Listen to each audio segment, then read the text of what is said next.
Good morning. You are listening to National Real Estate Auction Radio. I am your host, Doug Dennison, and we are broadcasting from beautiful St. Augustine, Florida, the nation's oldest city, at WFOY 1240 AM studios. Through the power of the Internet, this program is being streamed worldwide on 1240news.com. The show will also be archived on RowellAuctions.com as they are the host of this program. Additionally, the show will be posted on YouTube.com. We're going to be talking about real estate auctions, past auctions, upcoming auctions, different real estate markets across the country. We've got a lot of topics today to help us out. We got several real estate and auction leaders calling in today. Pretty excited about this great show, and we've got our first caller. Good morning. You're on the air. Good morning, Doug. Yes, Stanley. How are you doing, sir?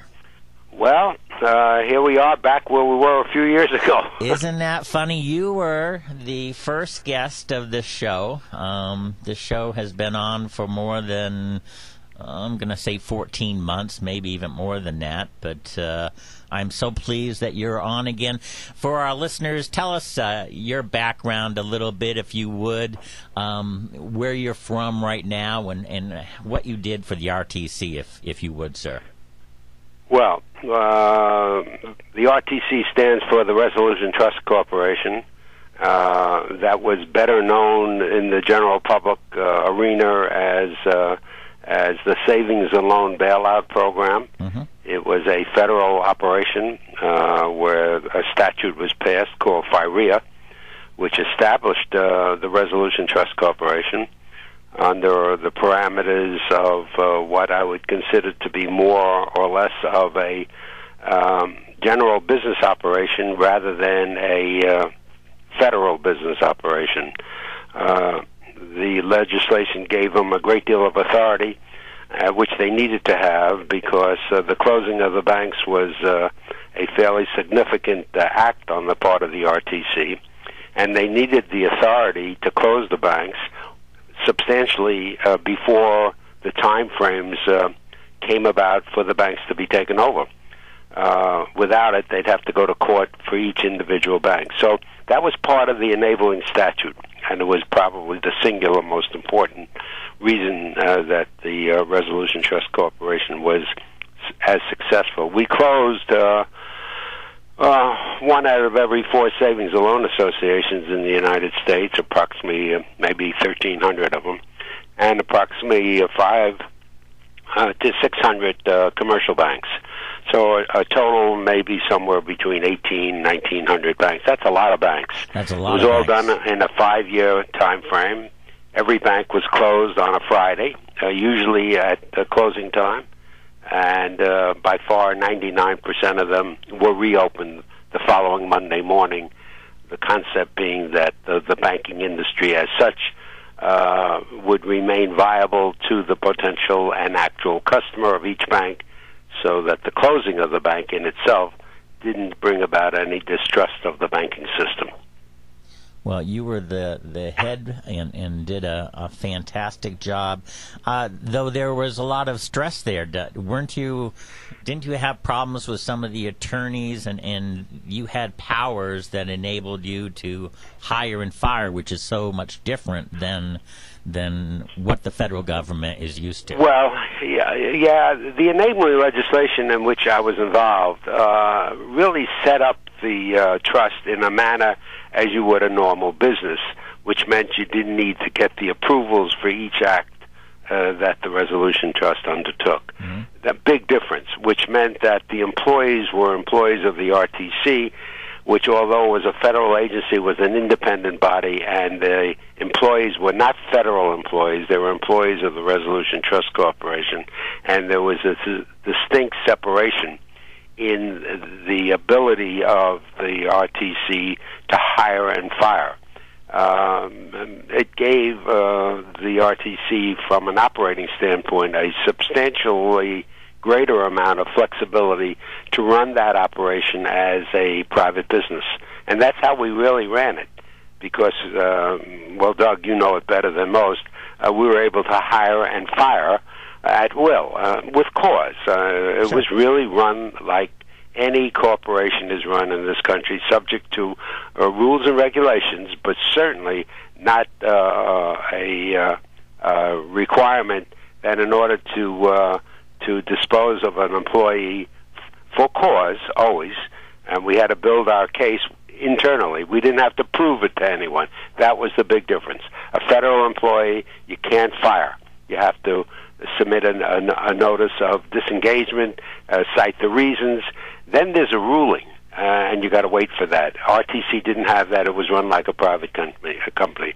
You should know, well, Doug, you do know, we had well over 10,000 employees. We had regional offices all over the United States. And, of course, to accomplish what we did with those large number of closings in a 5-year time frame, we needed the ability to move without the necessity of getting an approval of a separate or a more powerful organization above us to allow us to do what we did. So it was really run like a private enterprise. That was a fantastic time for me, and you did a wonderful job. I was working and got into the RTC by doing auctions, and you and I had one of the first auctions for the RTC, if I remember correctly. Doug, as you will remember, you taught me why auctions was a viable means to disposing of assets, and having not had any real familiarity with auctions as a means to dispose of real estate. I mean, I certainly knew what auctions were. As you know, I'm a registered national real estate appraiser, as well as a developer for many, many years. So I certainly knew what auctions were, but I never tied the auction business to the disposition of assets in the numbers and the amounts that became of necessity because of the huge number of banks. And when you multiply the total assets that those banks owned, and for the most part it was a disposition process, sell the assets, close the bank, or sell the bank. And in the most cases, there was a disposition by the sale of the institution. Well, you and I have known each other for almost 30 years, I believe. I came down to Miami in 1981 and was running the YMCA in your town in North Miami, and you would always help me out with a check for the kids every once in a while, and that's how we started. But when you became the head of the RTC, I think you and I knew each other a little bit, and I was in auctions at the time, and I said, how about trying a auction in the area so that you could see it? And we came up with, or you contacted us and said, I've got a bank facility in Miami Beach, and I've got 5 or 6, maybe even more people that are interested, but they are giving me offers that are apples and oranges. One has a big closing period. One wants to have financing. One has a small type of deposit. And so you trusted me, and Well, you're being very modest. Why don't you tell your listeners that you convinced me by twisting my arm to let you try a single auction with the burden of the proof in totality on your part, and I was absolutely convinced that the burden wouldn't be met, and you proved that I was wrong and you were right. Well, it was a great auction. I don't remember the numbers exactly, but I'm going to say this bank building was appraised for like $700,000, and we ended up, and you were there, and we had probably 15 different bidders, and the prices just kept on going up and up, and I think we sold it for $1.2 million, something like that. It was actually, I think the spread was even greater, but that wasn't the issue that proved the value of auctions to me. The issue was that the facility sold for substantially more than the offers we had on the table. Uh-huh. The bidding process was what proved to me that auctions had a way of working that was far different than negotiating on an individual basis with a prospect who had an interest in the property. And that's the key to auctions, I guess, if I had to sum it when people hear another person quoting a higher price and they want the asset, or they want to at least consider buying it, they're more apt to raise the bid, maybe sometimes slightly in excess of the high bid, sometimes a bigger excess. But in any event, that's one of the reasons, in hindsight, that made auctions, I believe, such a viable tool to dispose of assets. As far as the RTC was concerned, our issue was to be able to dispose of the asset, and in most cases, the auction was of great benefit, because the price we were able to get for the asset being sold invariably was higher than we would have gotten on a separate negotiation with an interested party. Even if that party was for real and they really wanted the asset, it was invariably less money than we were able to get in an auction. Well, let's go back to that one property, because it gives me a segue to talk about the auctions and the fairness and the transparency. Let's say, why don't you tell them I stand in the back of the room with my mouth open? That's a true story. I couldn't believe what was going on. I absolutely couldn't believe it. They were when we got to the top price that I had on an offer. Of course, the other parties, no one knew what each person offered, but right, because it wasn't an open bid, it was right, a sealed bid operation. But the truth of the matter, as these bids were being screamed out on the floor, I just couldn't believe what I was hearing when they crossed the highest price that we had already negotiated with a potential purchaser after an intense amount of effort, and they passed that price like you pass a car going 10 miles an hour. I mean, it was just unbelievable what was going on, and it was the excitement and the aura of being able to buy a property in a mode that I, for one, had never witnessed before. And it was a profound lesson for me to have a far greater understanding of what you were telling me for a long time before we did the actual auction, that it works. I don't know whether it worked 100% of the time, but certainly it worked by far at a high enough percentage to make it an invaluable tool, a tool that gave the RTC, who I think history will reflect was probably the largest seller of real estate assets in the history of the United States up until that time, for sure. Yes. It was $580 billion worth of assets is what the RTC eventually disposed of. In today's market, a billion is not such, I mean, we're talking trillions now, a number in all the years I was with the RTC I never heard. As I mentioned to you once before, unbelievable what's going on now. But it's a different concept, different story, but the RTC was a great success, and to a great degree, Doug, you might as well take the credit.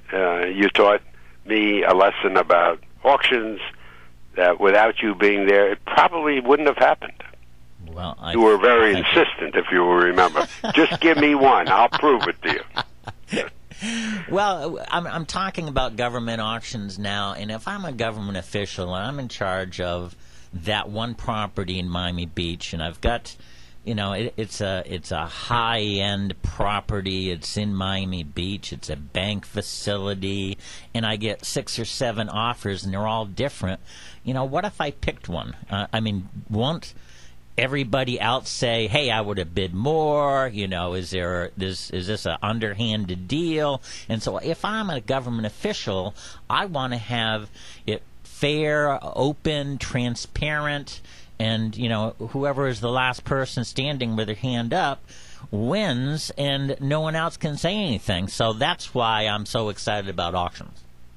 Well, I think that's absolutely true. The fact of the matter is the seller, whoever it is, whether it's a governmental agency, whether it's anyone, has no idea of the value of everyone that has an interest in the property bidding it, because they're hearing the bid. They have a clear understanding of where they have to go to get the property. And if the seller and the handler of the auction are professional and they know what they're doing, and then certainly in your case, that's a foregone conclusion. It ran smoothly, and the excitement of the auction and hearing the prices is what stimulated the potential purchaser to pay more. I mean, it's as simple as that. Yeah, the asset sold for more money than in a closed bid operation where no one knew what the other bids were, and everyone just bid on a piece of property, whether it was sealed and opened in an open room, which we did before we got involved in the auction process. Invariably, if you measured by numbers, the seller was way ahead through the auction, including the fees and the deductions from the net amount that the seller was able to obtain from the sale of the asset. There's no question in my mind that we got a lot more money for the federal government through the auction sale process than we ever got from the sealed bid process. Well, Mr. Tate, what's happening right now, and you know I've been kind of going up to Washington to try to move this along. There's 14,000 properties that the government has determined are surplus properties. These are nothing about Freddie Mac and Fannie Mae, not houses, right, but office buildings and warehouses and land parcels. And to give you one example, there's a post office up there that's been vacant for 10 years and costs the American taxpayers and the government $6 million a year to maintain. Well, these properties need to be sold, and I think you know that more than anyone else. Well, I do, and the key to the issue really has a lot to do with the understanding of what the real estate market is all about. To maintain and hold an asset that has no particular value except the value of the asset to the owner demands a sale. The faster you're able to bring that about, in the long run, you're way ahead because of the holding costs and the operating costs and just the maintenance expense of operating a building, whether it's operated with tenants or whether it's vacant. It's an expensive operation. From our standpoint of the RTC, we didn't want to operate because to operate means long-term involvement. The best course of action for the government, certainly when we were running it, was to dispose of the asset at the highest and most valuable price. Invariably, that worked. It worked quickly. The asset was sold. A proviso to all of that, Doug, really had to do with the experience of the auctioneer. Mm-hmm. That has a lot to do with how well it's run, number one. Number two, invariably, the more experienced auctioneers brought about a higher price, but almost as importantly, a quicker determination of the sale. Time is money. Professionals know how to do it. Time is money. Time, you just hit the key. Time is money. The difficulty you have with governmental agencies is it's not their money. Mm-hmm. It's taxpayers' money, and they don't count it the same way because, in truth, it's not like money in your pocket. A single man who owns a piece of property knows what it costs to keep it filled, knows what it costs to maintain it, knows all of the issues, and he's much more apt to have an understanding why he's better off to sell it, whether it be an outright sale to a customer that he knows or whatever, or an auction which invariably he'll get a higher and better price and a quicker sale of the asset. If I sound like someone who is a believer now in auctions, it's because you and subsequent to you, we disposed of literally hundreds of millions of dollars worth of properties when you consider close to 2,000 banking institutions that were taken over. Many of those institutions had as many as 50 or 60 different properties that they had already foreclosed and owned.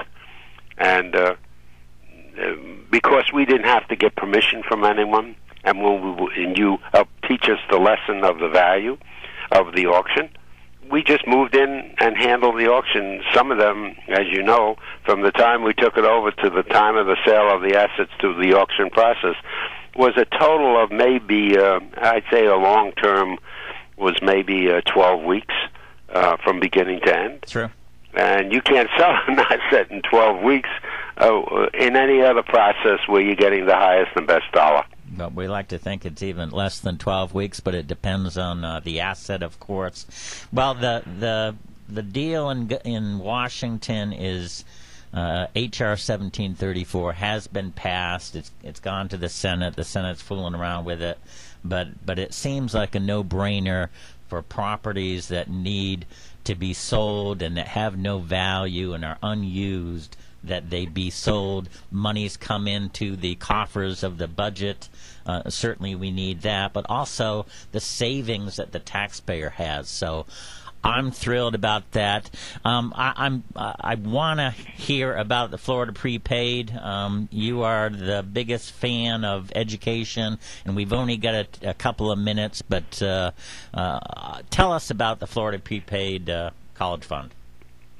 Well, the Florida Prepaid College Program, which is now called the Stanley Tate Florida Prepaid College Program, the only unanimous act of the legislature 6 years ago to change the name of the program, and of course I was on it since I wrote it. It's the largest insurance program in the United States. I'm the trustee. We have in excess of $10 billion in assets, all in U.S. government bonds. Amazing. What essentially it is, it gives the Florida resident, they have to be a resident of the state, who has children. It was originally designed for the low and moderate income family, because I was always concerned that the cost of a tuition would continually increase for lots of reasons, and I won't go into them, but the fact is it's really happened. Our first initial program, you could have had the cost on a newborn baby was $15 a month for 18 years. That's the time frame that was necessary. 18 years is the age where an average student graduates from high school. That's the age we used. The most important part of the prepaid program, it was guaranteed by the full faith and credit of the state of Florida. That was an essential part of why we were so successful, because it wasn't a private enterprise. It was guaranteed, actually, literally on the document, guaranteed by the full faith and credit of the state of Florida, which meant no matter what the cost would be, invariably more, the state had to recognize their financial obligation on a contractual basis, and that's really what it was done. When it was passed in the legislature, it was a binding agreement that every contract was sold with that codicil had to be guaranteed by the state. Stanley. So we sold between 70 and 80,000 of them every year. We eventually wound up with well over 1.5 million students who parents or grandparents purchased it. If you went into a birthing center or a hospital in most areas of the state, I'd say almost every area, you'll find signs there that says, enroll your grandchild or enroll your newborn in the Florida Prepaid College Program. And that was the basis of our getting the majority of the sales. And because as the price went up, we found that the parents needed more help, and the immediate beneficiary was always the grandparent, the grandfather, or grandmother. Stanley, to give their can you grandchild hold a gift. on for a minute? I've got to go for a quick break, and I want to continue, if you would. Sure, happy to. Thank you. Okay, we're back. You're listening to National Real Estate Auction Radio. We have Stanley Tate on the line, former head of the Resolution Trust Corporation, CEO of Tate Enterprises in North Miami, Florida. Stanley, are you still there? I'm here. Hey, thank you. I apologize. At the 30-minute break, they always go in for ads, and I can't do anything about it. So my apologies. We were talking about the Florida prepaid. Why do you think it has been so successful in Florida compared to other states? Well, number one, there was no risk because Florida was one of the few states. Actually, 34 states adopted the installment method of selling a contract for a newborn for their college tuition. But most of them, or many of them, were critical of Florida. We received a huge amount of criticism. My own board tried to change the manner in which the investments were made.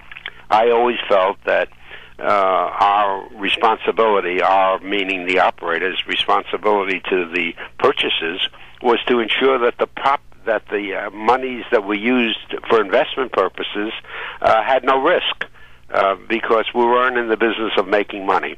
While we had a huge amount of capital, and we wanted to make as much money as we could, it had to be money without risk, because the risk was always too great if it just went into the general marketplace in stocks and bonds. So we decided, we, primarily myself and a couple of other guys who I used, who concurred, that U.S. government bonds was the best buy. It afforded us a safe return with this minimum amount of risk. The risk would only be if the United States government couldn't make the payments if they were called upon to guarantee. So that's the process. That's why it worked, and that's why we sold over 1.5 million of those contracts. There's probably 1 million of them that have still not been fulfilled. In other words, they're kids growing up. They're in the different ages, and we're still selling them annually. We sell, as I said, somewhere between 70,000 80,000 a year. The volumes have gone down because the cost of the contracts have gone way up. Last year, it was, believe it or not, the cost was over $400 a month. Don't forget, the first few years, $15 a month per child. Now, that doesn't sound like a lot of money in today's environment, but you know, when you have a low-income family, maybe making only $500, $600, or $700 a week as the chief producer of the income, it's a lot. It represents a big asset. But you know, all families, if they're still cohesive, where there is a mother and a father and or grandparents, one of the things they want from the day that child or grandchild is born is a college education. And why? Because they know that child will have a better future economically with a college education than they ever could with a high school education. I'm the best example. As you know, I graduated high school many, many years ago, and a high school diploma in the years I went to high school was a meaningful thing because a large number of the kids dropped out before they graduated high school. A high school diploma has no value today economically. It's hardly enough to say even a bachelor's degree program has less value than it used to have. Still value, much more than a high school diploma, but less than it used to have. Now kids are in graduate school, and the purpose is economic in the most cases. It's become more expensive. The other part of it is, as you know, without a lot of jobs available, and there are far, far less today than there were, kids have a tendency to want to stay in school and increase their educational process so that when they eventually get out, they can garner a higher salary and do better for themselves and wherever they're going to be with whatever family they're going to raise.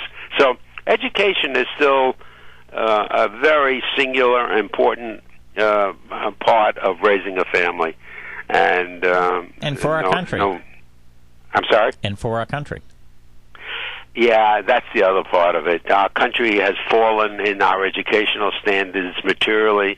At the graduate school level, you'll see a higher percentage of foreign students than the United States has ever had before, because the other nations of the world recognize better than America the value of an education. India in particular. India pays their students in the United States. They pay their college education. However, they have to come back to India. Otherwise, it becomes debt. Right. And because of that, those students from India that study here, they all go back, not all, but certainly a high percentage of them go back to India. They don't have to repay the debt, and they're engineers or whatever in the higher technology industries, and they do better financially, and they support the country from which they came from. So India has a higher degree of college kids today than they've ever had, and America's education, higher education in production on a measurement scale has gone way down from number 1 in the world. I think we're number 14 now. So it's just a fact that America, in order to be a great educational enterprise, a country that has the best education available in the world, should have a better opportunity to give that education more to Americans.